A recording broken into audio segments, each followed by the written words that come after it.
Yeah. Okay, so I think we can get started. So hello everyone and welcome. This is our welcome to Ask Seminar series. I think this is our first in-person and hybrid seminar since the outbreak.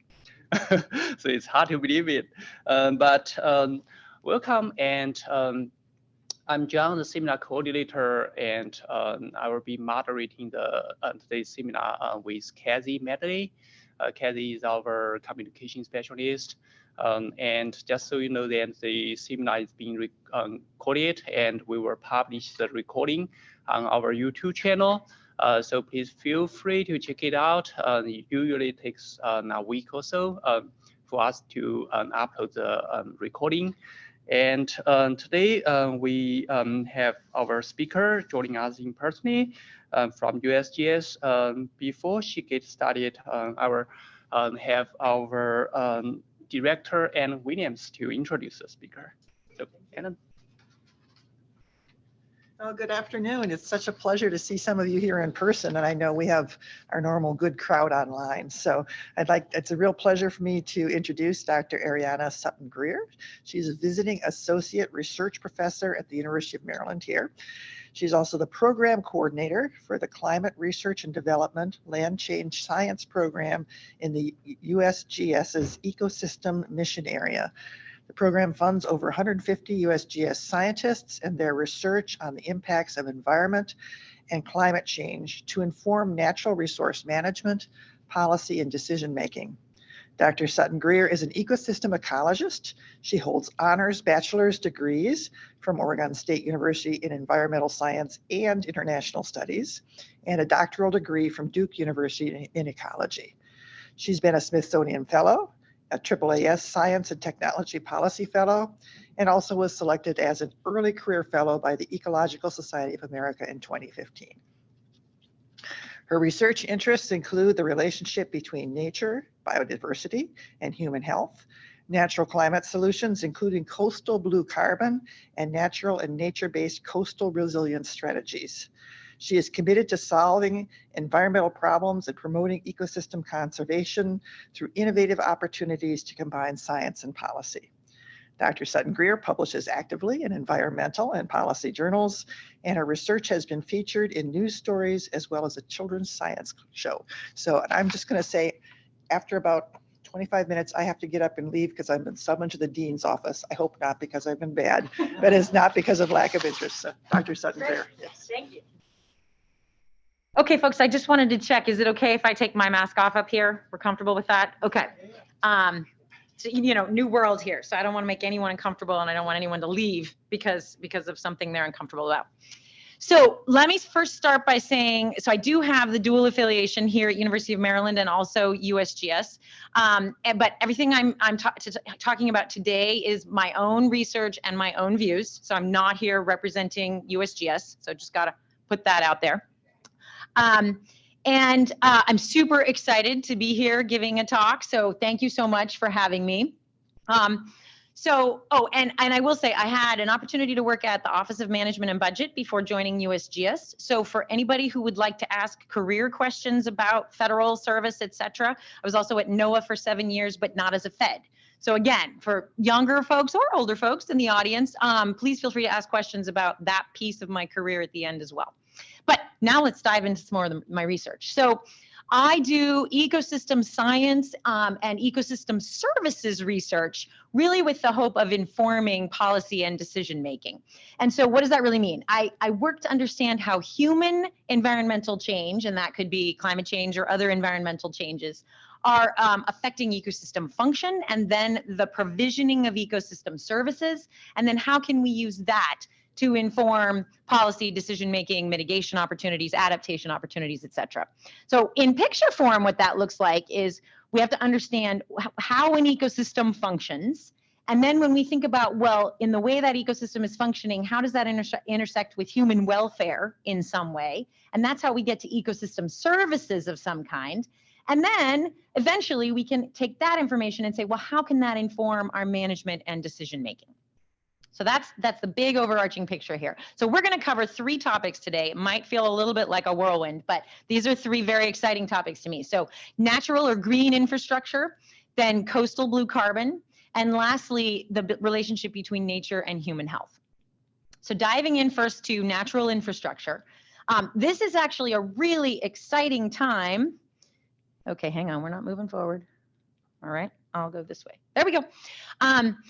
This is a really good time to be interested in natural infrastructure. This particular administration has actually made this a priority. We had the executive order that came out a little under a year ago, focusing on deploying nature-based solutions to tackle climate change and enhance resilience. So this is a time where this matters a great deal. And I think this is really exciting because I actually looked this up. The term nature-based solutions was coined and first used by the World Bank in 2008. So here we are less than 20 years later, really making this a part of our policy, and I think that's super exciting.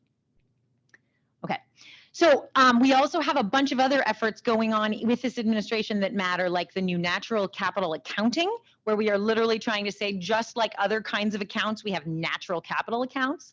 We have the national nature assessment, and we had a report to accelerate the deployment of nature-based solutions that just recently came out. So again, super exciting time if this is, you know, your interest.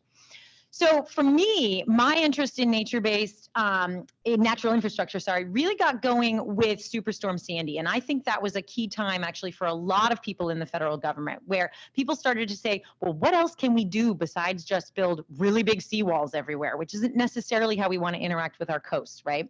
So what do I mean when I talk about gray or built infrastructure? Well, there we're talking about our traditional solutions for keeping water out, seawalls, riprap, levees, dikes, and there will continue to be a role for those kinds of pieces of infrastructure as well. But what's really exciting is that we also have started the conversation about what do we mean when we say natural or green infrastructure? And here I'm talking about things like salt marshes and mangroves, or corals and oyster reefs, or beaches and dunes. So how can we use our natural ecosystems to actually provide some of those same benefits? So how does this work? Why would natural infrastructure potentially help us? Well, when waves reach the shore, they're coming across and they might have to go, for example, over or through an oyster reef and then maybe through a tidal marsh. And as that is occurring, as it passes through each of those kinds of ecosystems, the waves are slowing down, the energy is attenuating, and you're reducing that wave height and that wave energy. So you are lessening the impact of those waves such that sometimes by the time it's reaching shore, there's really not much wave left. So you are reducing the ability of that wave to erode, and possibly you're reducing how far inland it goes and hence how much flooding might occur. Well, so one of the issues we face with natural infrastructure is that if we have degraded or lost those ecosystems for a variety of reasons, we might have lost our oyster reefs due to water quality issues or over harvesting. Our tidal marsh might be basically lost to sea level rise, or might, for example, have been developed or drained. Now those waves can just keep moving right straight into shore, and we have lost that natural infrastructure ability to provide that risk reduction. So the idea with natural infrastructure is that we can take this multi-pronged approach if you would like. You don't have to take just one. So in this case, this could be a community that said, we want to restore or enhance our natural infrastructure. So perhaps this barrier island was breached during a recent storm and they're saying, well, let's restore that barrier island. Maybe we had oyster reefs before, but due to water quality issues, we lost them. And now we're saying, well, now water quality has improved. Let's try to restore our oyster reefs again. And maybe we have this salt marsh, but we want to make sure it doesn't get developed or degraded, right? So we're going to have this multi-pronged strategy. So the benefits of this approach are that these systems can actually strengthen with time. The day you restore an ecosystem and you say the engineering is done, the construction is done, they are the very weakest they are going to be, and they strengthen as they grow and become part of the system. They can be self-maintaining, and they can actually self-repair after storms, depending on the strength of the storm or the damage. And these are not things you can say about hard-built infrastructure. These can, in some cases, grow and keep pace with sea level rise, so they can actually keep accumulating. And they are often, not always, but often more cost-effective than a built solution. And then lastly, these are providing all kinds of benefits all the time. And so they're providing additional benefits beyond that storm and erosion risk reduction. Gray infrastructure is almost never providing us any additional benefits. So what do I mean by additional benefits? Well, here we're talking about things like these are our coastal systems that provide things like fishery habitat for important recreation or commercial fisheries, carbon storage in the case of the coastal wetlands in particular. They provide recreation and tourism. They provide water filtration and hence water quality benefits. They provide cultural services like educational or religious opportunities. And they provide habitat for a lot of the species we care about, such as coastal birds. So you're getting all those additional benefits when you decide to invest in natural infrastructure. So as I was doing the research on natural infrastructure, which was literally a request by my leadership to say, tell me the state of the science and policy on natural infrastructure. What do we know about how coastal ecosystems provide people services and protection? I discovered that there wasn't just natural infrastructure, but there was also a hybrid approach that is growing and is very exciting. So in hybrid, we are combining aspects of the natural or green with the gray and the built. So what's cool about this, here's an example community. So this is a similar community to the one we saw before. And so maybe they have that layered natural approach here, but also they're doing things like maybe moving houses back or putting houses on stilts, or they're talking about possibly an operable floodgate. So now you're combining the strengths of the green and the gray. And you are actually able sometimes to use the gray to protect the green as it establishes, or more often what I see is using the green to protect the gray so that you can actually build smaller, less expensive, more cost-effective gray approaches, but still get that double benefit. So there's a lot to be said in this hybrid world, and I don't have time to go into all of it. But I was part of a paper with some colleagues actually at UMCES and elsewhere. So this is Cindy Palinkas and a bunch of other colleagues, where we looked at some case studies, because partly what's happening in this hybrid world is there's still not a ton of projects. And when there are projects, we don't know a ton about how are they really working. What co-benefits are they providing, those additional benefits? How well are they actually functioning during storms? So this is super exciting. So this paper that came out last year features 4 different coastal case studies, and I'm going to show you 2 of them here. So this one is on Staten Island, and it's called Living Breakwaters. And so, as I mentioned, all the case studies in our paper were actually trying to provide meaningful risk, but also some social and ecological benefits at the same time. That was the goal of these case studies. And so this is a series of breakwaters, and they are designed to be oyster habitat and other marine life habitat, while also providing that some of that shoreline erosion risk reduction. So this literally just got constructed a little over a year ago. So we're now in the phase of where we need to see, how does this function? Does it actually achieve the risk benefits that we were hoping for, that risk reduction? But also, are we getting some of those additional benefits that we were hoping for? Okay, so that's one example. Another example is this project along the coast of Texas near Galveston. You can see this one is fairly heavily engineered. So they're thinking of multiple lines of defense with an outer barrier and then also an inner barrier. And this project is this gate system where they can open and close them when they're worried about flooding. Now, this one is one that the Army Corps is actually still awaiting congressional approval for, but it is going through their process to get approval. So hopefully this will be another example of that hybrid working with green and gray opportunities to provide that coastal resilience. So these hybrid solutions show some really cool potential results in terms of, well, how well do they function? And they tend to actually function a lot better than our built solutions. So these are pictures from North Carolina over here from a Category 3 hurricane. And this is work by my colleague, Rachel Gitman at ECU, that she did actually for her dissertation, because she asked the question, well, how well do these hybrid systems function? And the answer was, we don't really know. So she examined, she compared these living shorelines. So a living shoreline is another example of a hybrid approach where you have a built edge that can either be concrete, or sometimes you can use oyster shell or other natural materials to hold that line, if you will. And then you usually have also some marsh grass included as well. So you get this living edge. She compared the bulkheads to the living shorelines and found that 76% of the bulkheads she assessed after a Category 3 storm were damaged or destroyed. And remember, they aren't going to repair themselves. You're going to have to hire someone to come repair these. Whereas none of her living shorelines were damaged or destroyed. There was a little bit of loss of vegetation, but by the time she came back a year later, she couldn't even tell that there'd been any loss of vegetation. So there's one example that the hybrid approach can actually function better. And we have an additional example that she and I focused on in one of our papers. This is looking at culverts. So this is your traditional culvert. And this is what happens when you have a big hurricane and there's too much water and it basically blows out that culvert. Well, for many, this was a storm in New England, and for many communities in New England, they may only have the one road in and out of town, right? And so if this occurs, this completely shuts down their economy and can actually provide a very strong human safety concern if you can't get emergency equipment in and out, right? So this is compared then to what is considered a stream simulation culvert.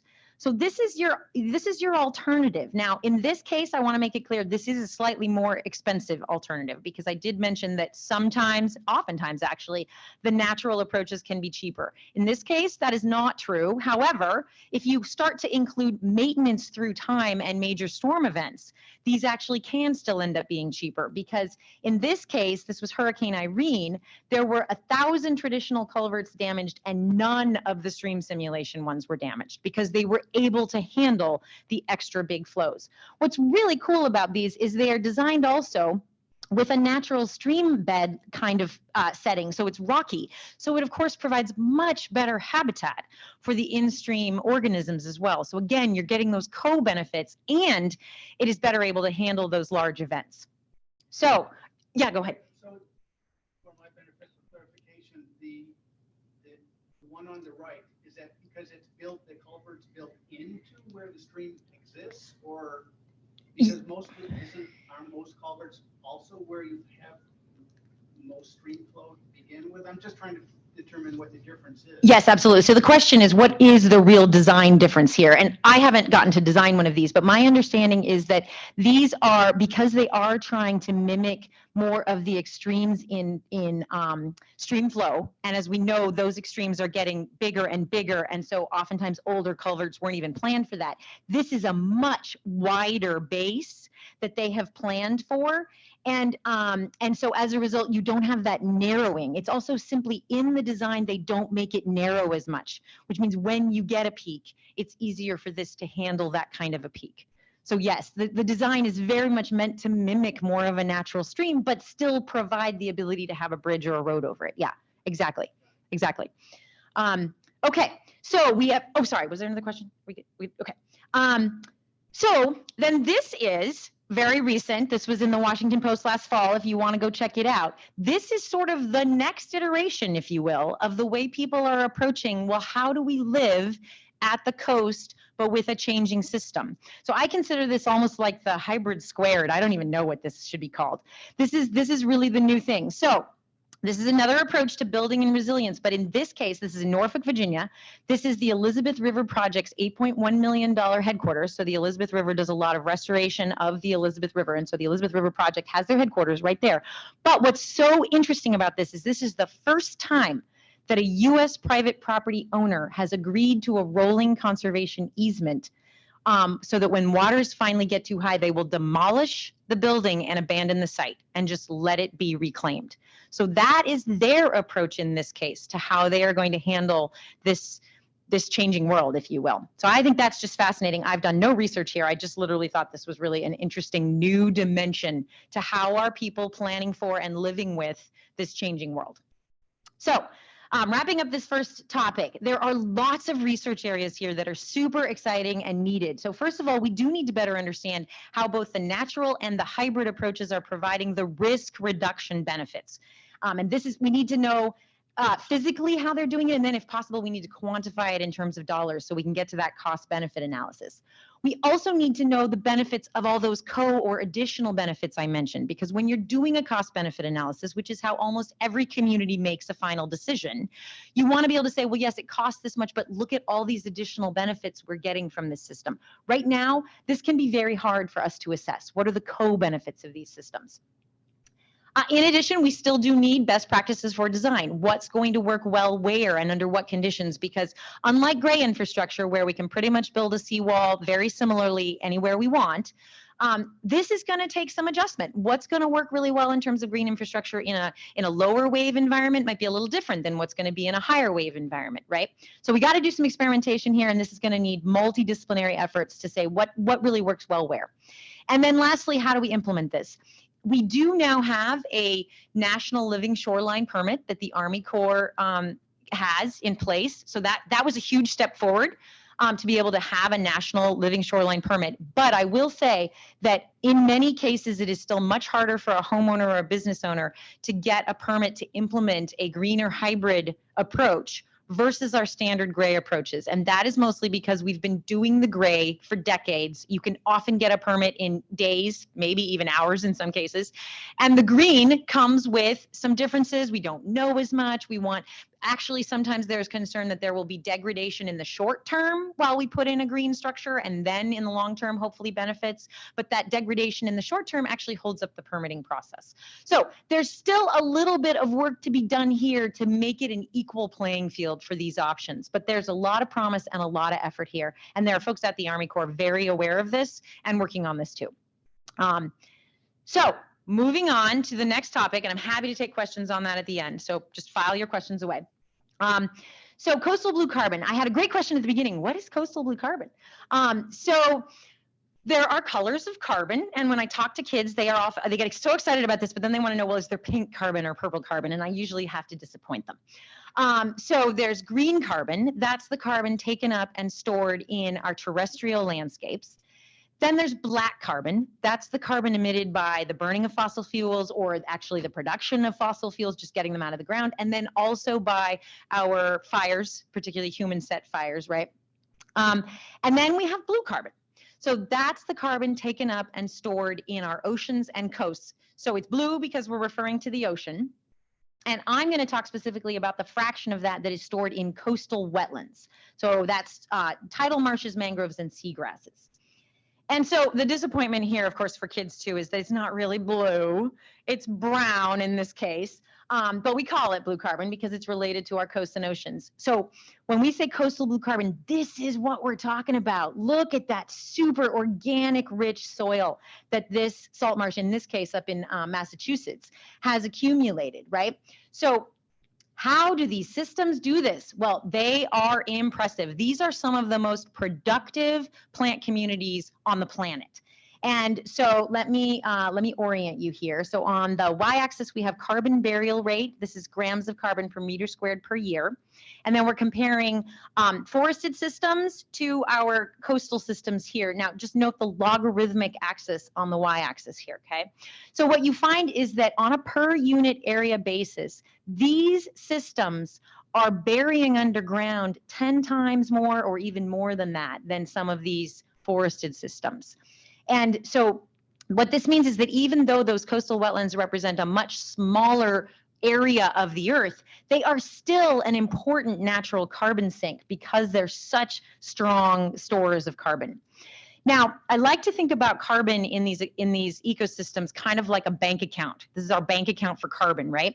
So in this case, what we're looking at here is this is like your annual income going in, right? This is what they're storing on a per annual basis. But the other thing that matters about a bank account isn't just what's coming in right now, but it's, do you have any savings? Have you been able to accumulate anything from the past, right? That's what I'm showing you here. So in coastal systems, let me reorient you here. Here on the y-axis, we have the tons of CO2 equivalent per hectare, and we're comparing a tropical forest to these coastal systems. So the two colors, let me explain. The brown is what is stored in the soil, and then the green is what is in the living biomass. So the first thing to notice is in tropical forests, the majority of the carbon is in the biomass, right? So it's in the trees, and it's in what we actually see in that system. The trees are what we think of when we think of tropical forests, right? Well, the opposite is true for these coastal systems. The majority of the carbon is underground where we don't see it.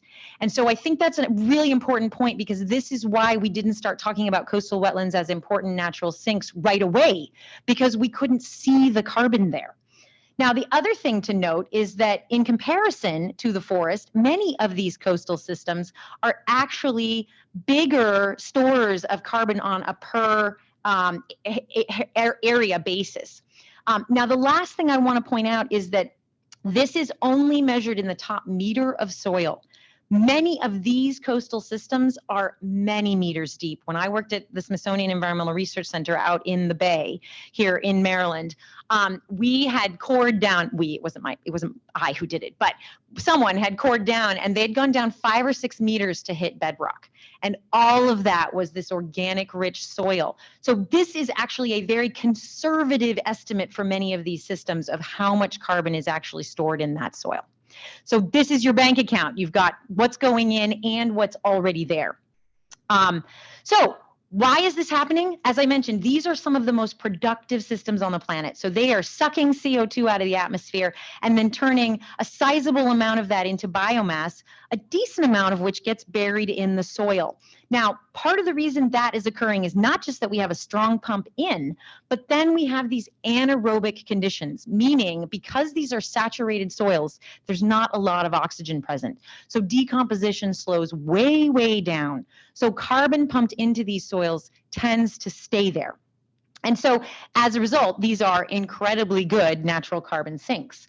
Now, the flip side of that is that when humans come along and degrade or destroy these systems, for example, we tend to come in and we drain them so that we can farm them, or we completely destroy them so that we can build shrimp ponds or coastal hotels or you name it.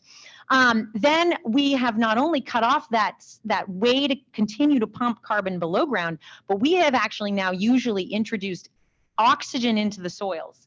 And that system becomes a new anthropogenic or human source.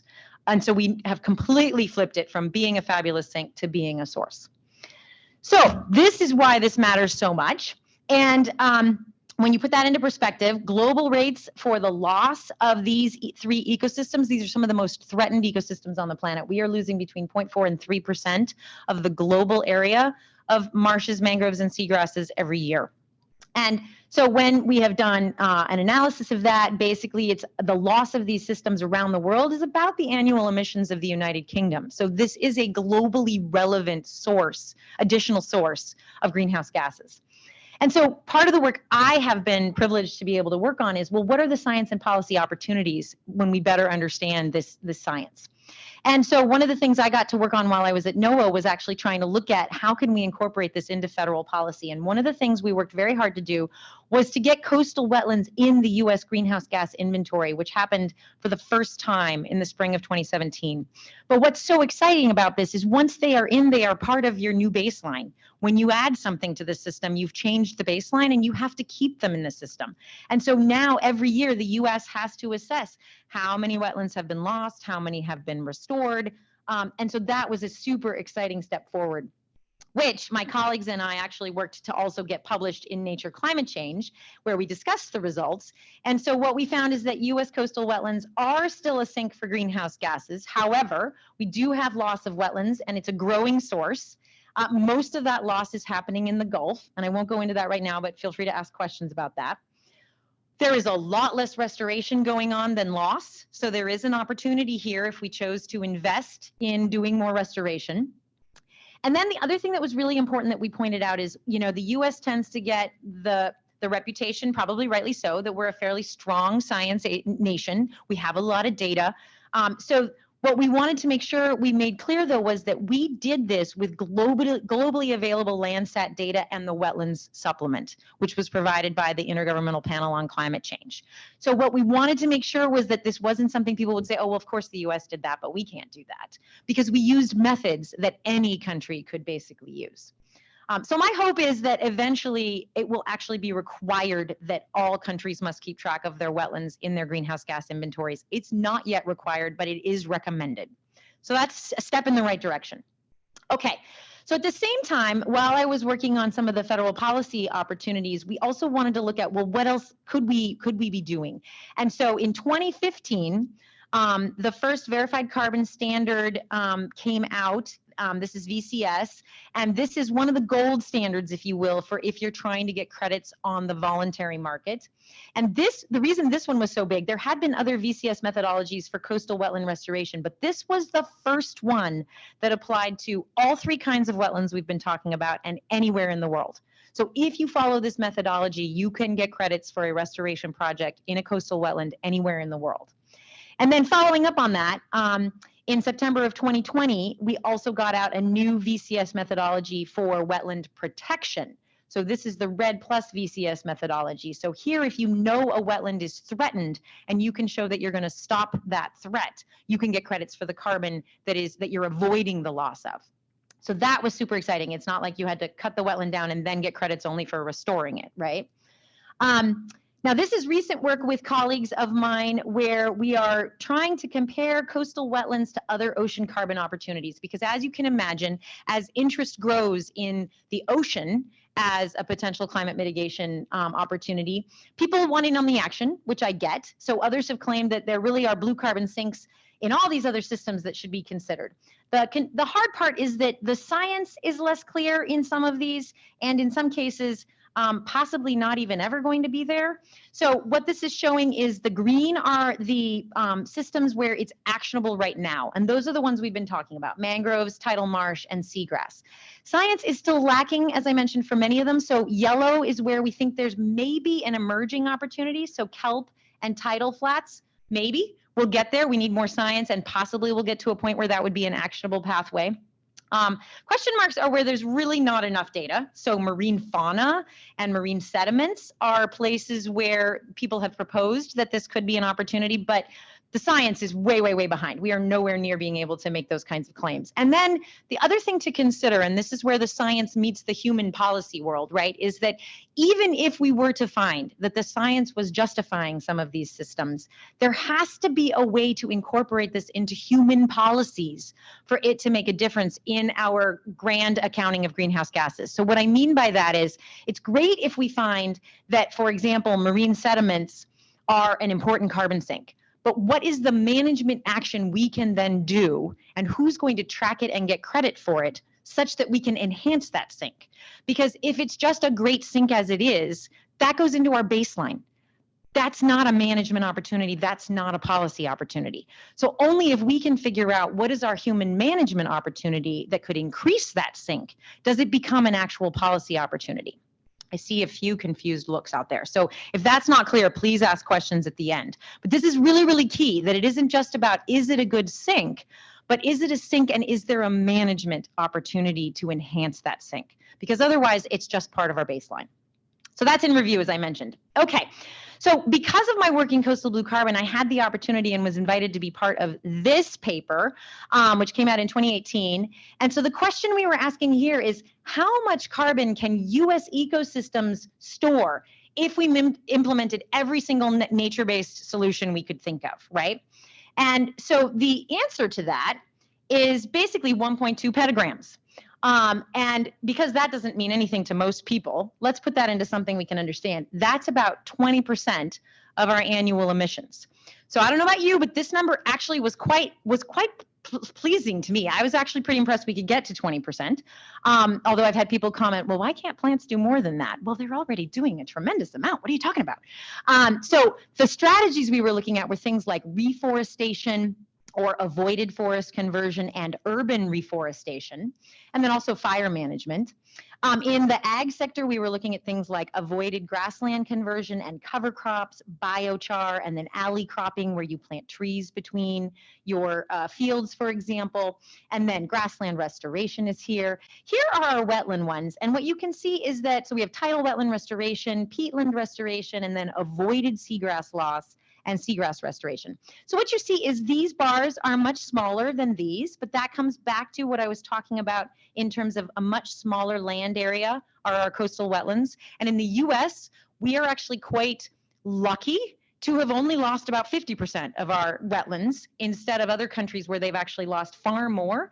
So we have a smaller opportunity here than globally, which is interesting. But I will also note one other thing. You see these rainbow colored bars.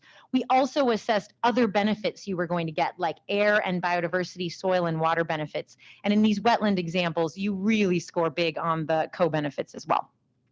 So that was a very exciting opportunity. And what I hope I'm leaving you with is the thought that as we protect the carbon in these systems, we are protecting a functional, intact ecosystem. And so we are getting all those other additional benefits from those systems, like recreational benefits or the adaptation storm risk reduction benefits we talked about before, or critical habitat for species. And so in my opinion, this coastal blue carbon is really a triple win, where you get the mitigation, you get the adaptation, and you get those additional conservation benefits.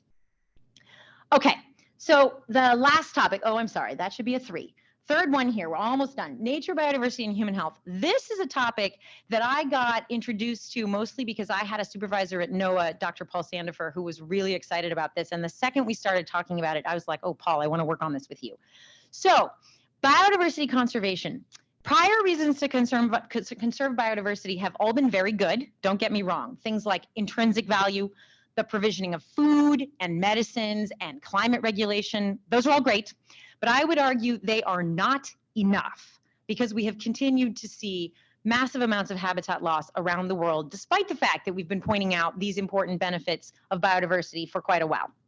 I am hopeful that this new evidence, which suggests that there are actually really important benefits between biodiversity and your health and well-being, may finally be a tipping point to help us start to really get beyond some of the destruction of biodiversity we're seeing around the world. So as I'm defining human health and well-being, I'm defining it broadly the way the World Health defines it. So it's a state of physical and mental well-being, right? And so it's not just the absence of disease, but it's being a full, healthy person. Okay, so this was a synthesis that Paul and I did along with another colleague. And so the questions we asked were, is there convincing evidence that experiencing more natural settings can improve both psychological and physical health? Does exposure to biodiverse nature result in measurable health responses? So in other words, is it the same to sit in a field of grass with just grass? Or does it actually, do you experience something different if you walk through a really diverse forest, for example? And then, can biodiversity provide humans and animals protection from allergic and inflammatory diseases? And because of time, I'm going to go ahead and just tell you that the answer to the first 2 is yes. And yes, for number 2, but there was more limited evidence for number 2. Here, I can go back here. So lots more research is actually needed here, but from what evidence is available, the answer is yes, it actually does matter what kind of nature you're experiencing.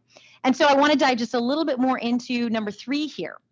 So biodiverse nature can help prevent a lot of diseases, including allergies and asthma, some types of heart disease and type 2 diabetes, and then also some types of obesity and cancers. And there's research on all of this, which is in this paper, summarized in this paper. So I want to dive into the allergies and biodiversity example just a little bit deeper. So it used to be that the medical community thought allergies developed because people were exposed to too much bad stuff out in the environment, right? So you had this proliferation of antibacterial things all over the place, right? What is really interesting is that the medical profession has completely flipped that around. And so now they are recognizing the protective role of microbial diversity, particularly early in life when immune systems are developing. So it's really important that kids get exposed to a diversity of things. Now, I'm going to stop you right there with a question I have literally gotten more than once, which has shocked me every time. Does that mean I should take my kid to the hospital and expose them to all those diseases? No. That is not the message I am trying to give here. But let me explain what we are talking about. So this is the biodiversity or hygiene or old friends hypothesis. And the idea is that during human evolution, we used to be exposed to any number of things, including fleas and lice and salmonella and hepatitis and all sorts of things that today we luckily don't tend to be exposed to. But what that means is that today, in our more modern urban world in particular, we basically are mostly only experiencing maybe a little bit of microbiota from other humans and then a little bit of microbiota from the natural environment. And pretty much all the other things have been lost. So what that means is that our bodies, which have to learn not to attack ourselves and also harmless molecules in the air like pollen and our gut contents. We have to learn that. This is something our body's immune systems have to develop. We are now stuck with needing to get whatever information we need from this much more limited diversity that we're being exposed to. So one example that we include in our synthesis is this Finland adolescent study, where they analyzed land use types within a 3-kilometer radius of kids' homes. And the kids with allergies had a lower diversity of habitats in that 3-kilometer radius. And in addition, they had fewer kinds of gram-negative gamma proteobacteria, which is a proteobacteria that has an allergy protective effect. So this was an example of where the loss of contact with that diverse world appears to be making us actually sicker. And there were lots of other examples in that paper, which I'm not going to dive into. So then Paul and I set out to say, well, that's so interesting, but most of these have been done looking at cities, kids in cities, for example. But what about people experiencing other things? And there are some really interesting studies looking at farms. Kids on farms tend to be exposed to any number of things and tend to have much stronger immune systems. So we wanted to know, well, what about wetlands? None of these studies have been done in wetlands. And so again, we didn't do any field work on this, but there have been really interesting studies done of the bacterial communities in Sapelo Island, Georgia, where the diversity is actually similar to levels in terrestrial soils, but it is a different set of microbes in those wetland soils in many cases. And you're seeing representatives of the Firmicutes and the Bacteroidetes. And these are two of the bacterial groups for which exposure is negatively associated with allergic reactions. So what this suggests is that exposure to wetland soils might actually have an incredibly beneficial health impact. But this is just a hypothesis basically at this point. So this is something I would love to test with colleagues. If anybody gets super excited and wants to work on this with me, let me know. This is just super exciting potential evidence. So there's a ton of research in this space that still needs to happen. We need to better understand the specific mechanisms by which that biodiversity is affecting human health. We need to then reverse that and say, well, how do we better measure the diversity in a system to actually get at what's the human exposure we're getting? And then which metrics of health would be best to actually understand these biodiversity health impacts? And then we need to be able to figure out how to better integrate this into our policy and management, which probably means figuring out how to better monitor this in general. One of the things you face in this kind of study is that in this country, for good reasons, health information is very protected. But that makes it very hard to do that. That Finland adolescent study, for example, would have been very hard to do in the States because you would not have been able to get all of those data for all of those kids easily available. So we need to figure out a way to be able to ask some of these questions and get beyond some of those privacy issues. Oh, and that's this point here, where we need this large community-wide data set over long periods of time. And that is harder to do in the US, but not impossible. So then I just want to point to the fact that even though I haven't been able to do a lot more research in this space in the last couple of years, stuff is coming out all the time. So now that I've piqued your interest potentially in this, watch for these articles because there's stuff all the time. Like neuroimaging study provides new details on the link between stress reduction and green urban landscapes. People's attachment to the wilderness is linked to fulfillment of basic psychological needs. This one's interesting. Nature inequity and higher COVID-19 case rates in less green neighborhoods in the United States. New evidence shows planting around school playgrounds protects children from air pollution. This one I liked because it's the blue infrastructure. We see more about green than blue. And of course, I have that interest in coastal and blue infrastructure. Going with the flow, study shows canals help boost your mood. So again, we've got that psychological or physical component of health, right? And then this one was really recent. Urban green space reduces cardiovascular disease risk and more trees are key. So again, it isn't just any green space, but we can actually start to pinpoint that there are factors here we can be considering as we design our cities and our human settings. So the take homes here are exposure to nature does have direct positive health effects. And it seems that it does matter the diversity of the nature you're being exposed to. And then there's the potential to implement this, again, to find that human health and well-being benefit, but also for conservation to support green and blue restoration or conservation, which of course is always sort of one of my end goals here. So what can we do? Well, so one of the things we need to be doing is getting kids out in nature more. So if you have kids of any kind or are, you know, in your neighborhood or your niece and nephew or whoever it is, encourage them to get outside because that is where they will get exposed to the safe microbes. Don't take them to the hospital, take them outside. Just want to make that clear. Okay. We can incorporate this natural infrastructure into our urban and our coastal planning. We can make this happen, right? Our landscapes can look a lot more like this. Here's a rain garden opportunity in a church. I have another one of those coming right here. When I was at the Nature Conservancy, we were working on a project in DC where they were converting part of their parking lot into this green space to treat water before it runs off into the Anacostia. Oh, here's the get kids outside piece. Please do that. Outside, not the hospital. And then this is cool in case you guys don't know about this. So there are budding Nature RX programs at a few universities, and UMD was one of the first places to pick this up. Not the first, but we were near the beginning. And so if you want to look it up, Nature RX at UMD, this is a campus program. And we launched it in 2019. And the idea is to increase student, staff, and faculty time outside using the campus green spaces and other spaces. And I'm hoping there will be more of an opportunity to actually measure the impact of this on mental and physical health. So far, it's mostly more of a campaign to just get people outside, but there would be opportunities to potentially measure more there. So I hope I've convinced you that there are tons of opportunities to leverage what we know about ecosystem services and ecosystem science to basically support our policy and decision making and to do a better job. The last thing I just want to mention is this is the program I now am the coordinator for at USGS. Our website's Climate R&D. So if you search USGS Climate R&D, you will find things like our 2022 year in review. There are some web stories about some of our scientists and their research. You can follow us on Twitter if you'd like. And I'm happy to, as I mentioned, answer questions about that or my time at OMB if that is of use to anyone. And here's my website and my Gmail account. And then here's the program for Climate R&D if you have interest in that.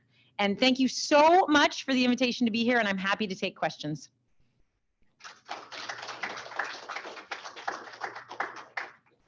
Yeah, go ahead. And Kazi, do you want the microphone? Also, same goes for our online people. I am taking online questions as well. Okay. Hi, a really interesting talk. Thank you. I was just curious when you mentioned the loss of the blue carbon ecosystem. Has anybody tried to quantify the extent, like in the US or worldwide, that it's happening due to human development versus sea level rise? Yeah, so it's happening. I mean, so they're both human caused if you're going to go with the climate change. But yes, so it depends on where in the world you are as to what your primary loss of coastal wetlands is likely being driven by. Yeah, so, sorry, I meant like human development. Yes, absolutely, 100%. So here in this country, in the US, the majority of the wetland loss is to sea level rise, especially in the Gulf where we are still losing vast amounts of our wetlands. And that is, and to be fair, it's not just sea level rise because a lot of the losses in Louisiana, and we have extraction of oil, extraction of water, we have pipelines that are cutting through. So there's a lot of reasons why those wetlands are under a lot of additional stress, and there's subsidence happening as well as sea level rise. So that's part of the reason why our rates are so high in the Gulf. In other parts of the world, such as a lot of the Pacific Islands, et cetera, the loss is almost exclusively at this point due to human development. And so one of the things that is happening, and you didn't get the version of the talk where I talk all about shrimp, but one of the things that is happening is shrimp is such an important global commodity that a lot of the mangroves in those countries are being cut down so that shrimp farms are going in. Now, the really hard thing to learn about shrimp farms is they are often only good for about 5 to 10 years. So you cut down the mangroves, you put in the shrimp farm, the shrimp pond, and basically due to disease, that shrimp pond becomes unusable somewhere between 5 and 10 years later. And so they basically are just marching down the coast, cutting down more mangrove and putting in another shrimp farm. And it's, it's kind of, it's a very challenging project to solve. So I will tell you, even though I adore shrimp, I am eating much less shrimp these days. And I really do look for, is this marine, certified? Is it coming from the US? In which case, coming from usually the Gulf, and there are some issues with the way we harvest there, but at least I know that like mangroves weren't getting cut down for it. The interesting thing with the shrimp example is that one of my colleagues, Boone Kaufman, did a study to basically say, so if I've got a shrimp cocktail at a party or like 3 little hamburger sliders with Amazon beef, which one is worse for the planet? And it turns out the shrimp cocktail is by far worse. And that's because you are losing that amazing soil carbon that is so rich in organic material. And when you drain that wetland and put in the shrimp farm, a ton of that carbon is basically being lost to the atmosphere. So there, I don't remember how many of you remember the whole like campaign for saving the Amazon and the beef, et cetera. That's still real, of course.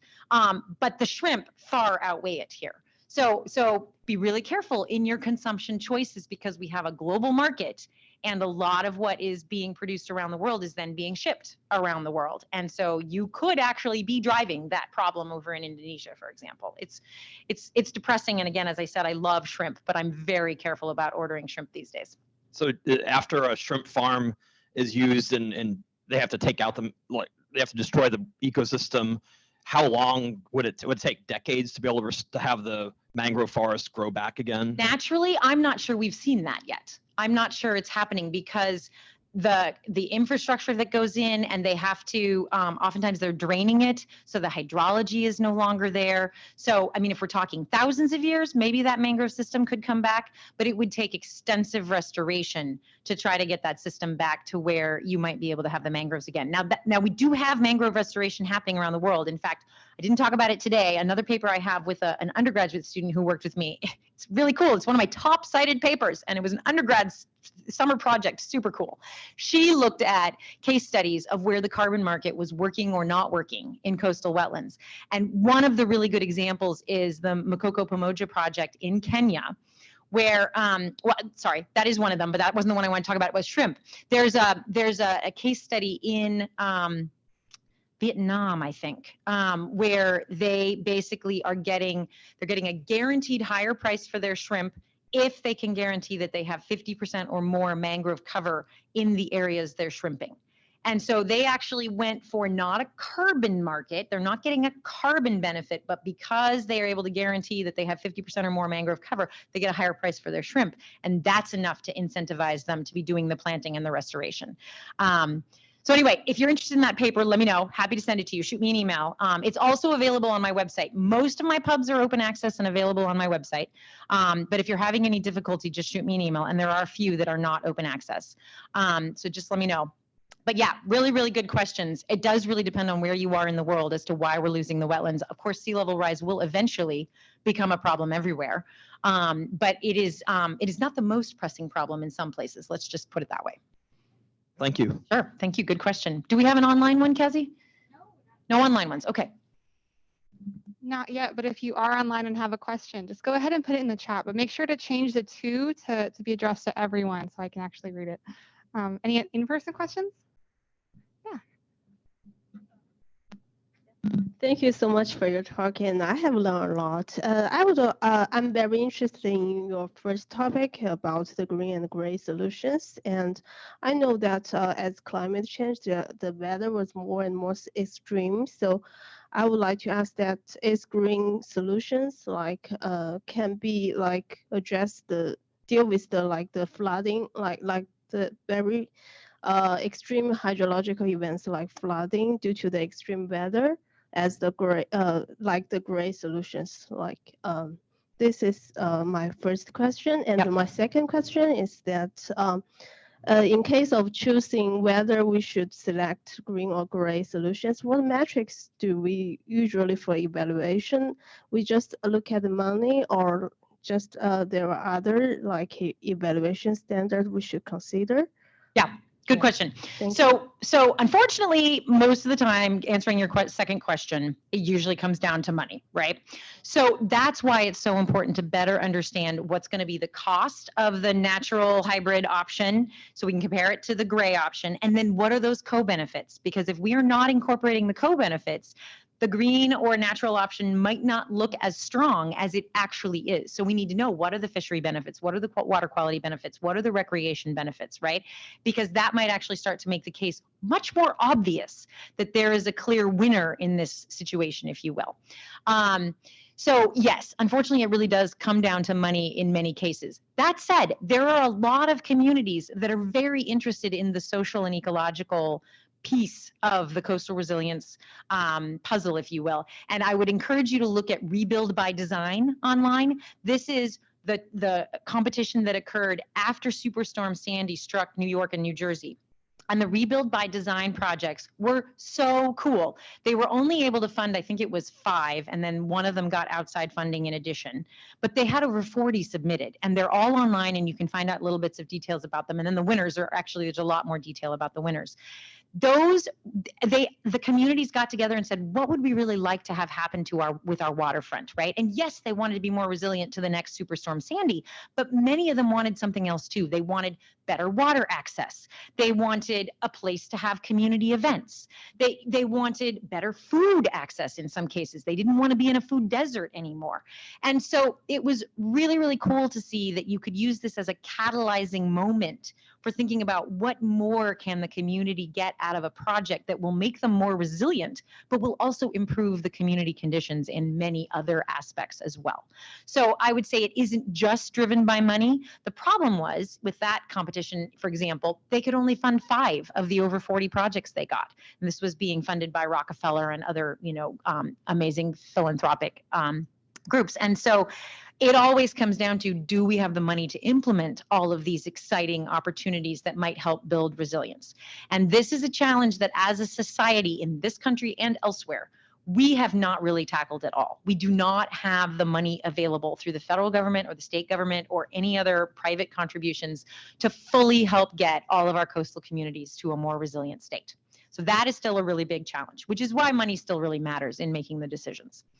To your first point, about the, remind me again, it was about the natural infrastructure and I had a case study I wanted to give you and now I can't remember. What was the first question? Can green infrastructures? Can it deal with the big events? Right. Flooding problem? So big events. This is something that I try to be really careful about commenting on, because what I am not suggesting is that a big city should just plant a little strip of wetland and figure they're good, right? Oh, we're not fine. We have that little tiny strip of wetland there. We're good. If you're going to use a green approach, you tend to need some acreage to really get those wave attenuation benefits I was talking about. So there are clearly places where a totally natural approach is not going to work well, because you don't have the acres and acres of wetland that you need, for example, to slow that wave down. So that's where the hybrid approach becomes so exciting. And that's why the 2 coastal examples I was giving you there outside Staten Island and Galveston, Texas, right? That's where I get so excited about the hybrid, because we don't just have to flip straight to, well, if we can't do green, then we just have to do gray. No, we can do this hybrid approach where there are green aspects to the gray approach we're using, right? And that's why it's that hybrid, so that we still get the risk reduction benefits we want, but we can do it with some green benefits in there too.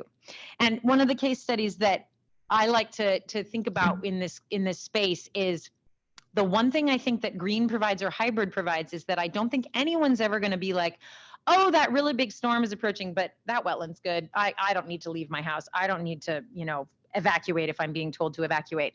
We actually do know that this happens, unfortunately, with gray infrastructure. So there was the big tsunami in Japan, and there was one community that had just built an enormous seawall. And people said, we're going to be fine. And so people were literally walking along the top of the seawall when the tsunami was approaching. Well, unfortunately, the tsunami was way bigger than that huge seawall. And so what I think we sometimes have happen with gray infrastructure is a false sense of security that I think we don't get when we have the hybrid or the green opportunity. So there's that additional benefit, if you will, of hopefully people aren't going to make the really unwise decision of saying, oh, that green infrastructure, I'm good. I don't need to evacuate, right? But I will basically say that for major flooding events, the green infrastructure is really good at reducing erosion and attenuating those waves. But if there is a really big storm with sustained winds, it is not going to fully stop the water from potentially making it beyond those systems, right? So you need to be thinking about what is it that's most important to my community, and is this a case where maybe just the green infrastructure is not going to be enough? Maybe what we want is a hybrid approach to try and have multiple layers of defenses against whatever that big storm is. Thank you. very Sure, much. good questions. Kazi, do we have anything online yet? We have 3. Oh, all right. So we can take turns if anybody in here has questions. We're not gonna, force you to listen to 3 minutes, 3 online questions in a row. So this first one's from Julie Nicely. You mentioned the anaerobic conditions associated with blue carbon, but don't those lead to emissions of methane? Does your work or do the studies on which you participated account for the stronger climate forcing from methane on a per molecule basis compared to CO2? Yeah, that's a great question. So when I first started the coastal blue carbon work at NOAA, the focus was actually on salt marsh. And the reason for that is that when you have salty water, you have sulfate present in the water, and sulfate reduction, the anaerobic process of sulfate reduction, will outcompete methanogens basically almost every time. In fact, a lot of the methanogens in those systems are also sulfate reducers, and they would prefer to reduce sulfate because they get more energy out of that reaction than the methane production. So if there is sulfate present, they are going to opt to do the sulfate reduction. And sulfate reduction produces that lovely H2S gas that you might, associate with wetlands, coastal wetlands in particular. It doesn't smell very good, but it is not a greenhouse gas. So that's the great news. So the focus initially in the coastal blue carbon efforts was almost entirely on those salty systems because we knew that carbon in was carbon captured and that we didn't need to worry as much about that methane issue. But the sticky methane issue is definitely a concern as soon as you move into brackish or freshwater systems. So the answer here is you definitely have to be aware of that. And in those methodologies I mentioned for VCS, for example, if you're trying to get carbon credits in a system that is freshwater or brackish, you are going to need to have data that shows that, that you are accounting for the methane produced. This is also true for N2O. So if you have a system that has a high amount of nitrogen, maybe it's adjacent to a farm field or an urban center, and there's a bunch of nitrogen running off into that wetland, you have to account for the N2O as well. So you have to account for methane or N2O losses. And so to get carbon credits, you would have to show that your system is storing more carbon than what is being offset by those greenhouse gases. Otherwise, you won't get the carbon credits. So yes, there is absolutely built into these systems a recognition that you could be producing greenhouse gases. And so the only way to get credits is to show that you're doing more than that. Absolutely. Cool, thank you. Does anyone in person have a question before I keep going? Okay, so second online question. I have a thought experiment regarding the recent paleo inland mangrove forest scientists found in the Neotropic. What's your opinion on sea level rise? Wouldn't it be an advantage for carbon sequestration? Oh, yeah, no, okay, so I think if I'm understanding the question, as we have sea level rise and we have inland movement of our oceans, we might actually get more mangroves in certain places. And that's true for tidal marshes too. So the answer here is, if we removed humans from the planet, then that might actually be true. You might get, and we most likely will potentially with sea level rise, in hundreds of years, have mangroves in places we maybe don't have them right now, and have tidal marshes in places we don't have them right now. I say the part about removing humans because the problem is that guess where people love to live? By the coasts, right? We have so much of our global population in the coasts. And what that means is that we already have infrastructure or planned infrastructure that is going to block the migration routes of a lot of these coastal wetlands. So it is actually, there's a really cool study by Enright, and I'm happy to share it with folks and some of my other USGS colleagues that they did in the Gulf of Mexico in particular, where they looked at some of the major cities around the Gulf, the US Gulf. And they said, here's where the urban areas are right now. And then here's where they're planning to build. This is already in these cities' plans for the next 50 to 100 years, right? Because cities are usually doing that kind of outward looking, right? And they were able to show, here's where we think either mangroves or marshes can move, but if all that additional urban infrastructure goes in, here's all the potential wetland migration loss that is not going to happen. Like when they're not, sorry, it's not loss. It's we won't be able to have that migration. So it's hypothetically already lost because of the additional urban infrastructure that's going to go into place. So right now, we have opportunities to change our urban design and our thinking in places where we haven't built yet, but that are going to impact the migration of wetlands, because it is almost 100% sure we will lose some of our coastal wetland acreage with sea level rise, but we will lose far less of it if we leave these migration areas open so the wetlands can move inland. And unfortunately, that's not going to be the case if we don't make changes in our urban design basically right now. So what's so cool about that is we have an opportunity right now to stop future loss. We just have to be really proactive about it now. And I don't hear enough people talking about that. Thank you. So last online question. Thinking about your third topic, do you think there might be measurable detrimental health impacts to the local population living around man-made shrimp farms versus living around a natural mangrove and its microbial and animal biodiversity?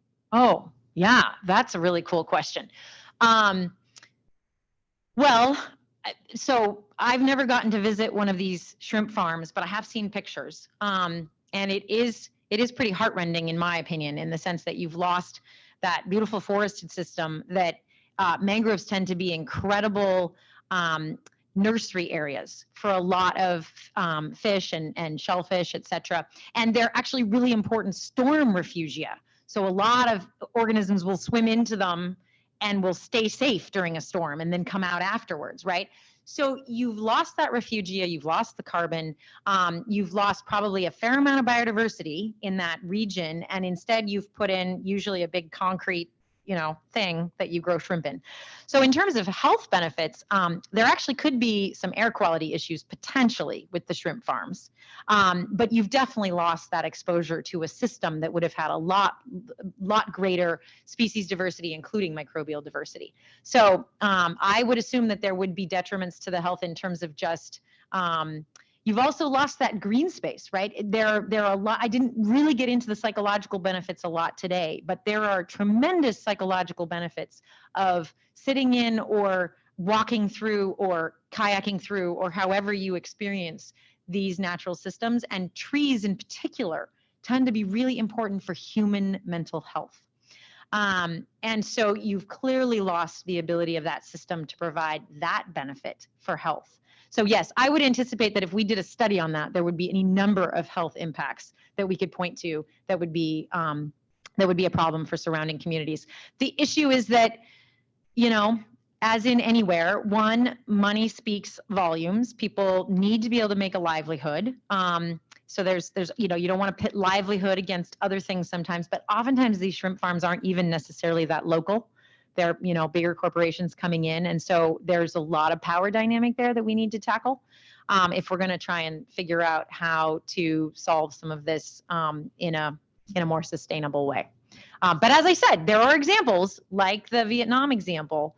I think it's Vietnam. Gosh, I need to go back and make sure and where you incentivize some of the farmers who do control their own land to say, we will pay you more. Oh, the one other benefit I didn't mention about that study, the shrimp they're getting are way bigger out of the systems with mangroves that they're growing them in, right? So it's already a better place for those shrimp too. So they're getting these big, healthy shrimp that they're getting a really good price for. And they're restoring or maintaining the mangrove cover at least 50%. So again, I'm all about, I don't know if you guys noticed, but I'm all about the additional co-benefit piece, right? We're talking co-benefits up the wazoo here. If you start looking for them and thinking about, well, how does this benefit the farmer? Well, how does this benefit the community? Well, how does this benefit the shrimp, right? And you can actually start finding a lot of those co-benefits as soon as you look at these nature-based solutions. Cool, thank you. Those are all of my online questions. Do we have any last minute in-person ones? Okay, Ralph, you wanted to close us out? Sure. Oh, wait. Well, I'm not to put you on the spot. I can close You this out. did, but that's okay. No, I just want to say thank you for a great talk. Sorry I wasn't here in the very beginning. No worries. And great that we had, this is a first experiment to have this hybrid meeting. I think it was a real success. So thanks to John and Kazi for making that happen. And I guess when's the next seminar? Next week, but we do have here. Go ahead. Next seminar is next week, but we do have another in person 2 weeks from today, Isaac Marati. So everyone here, I hope to see you. And everyone online who can't see me right now, I hope to see you too. Okay, that's all I got. Okay, thanks everybody.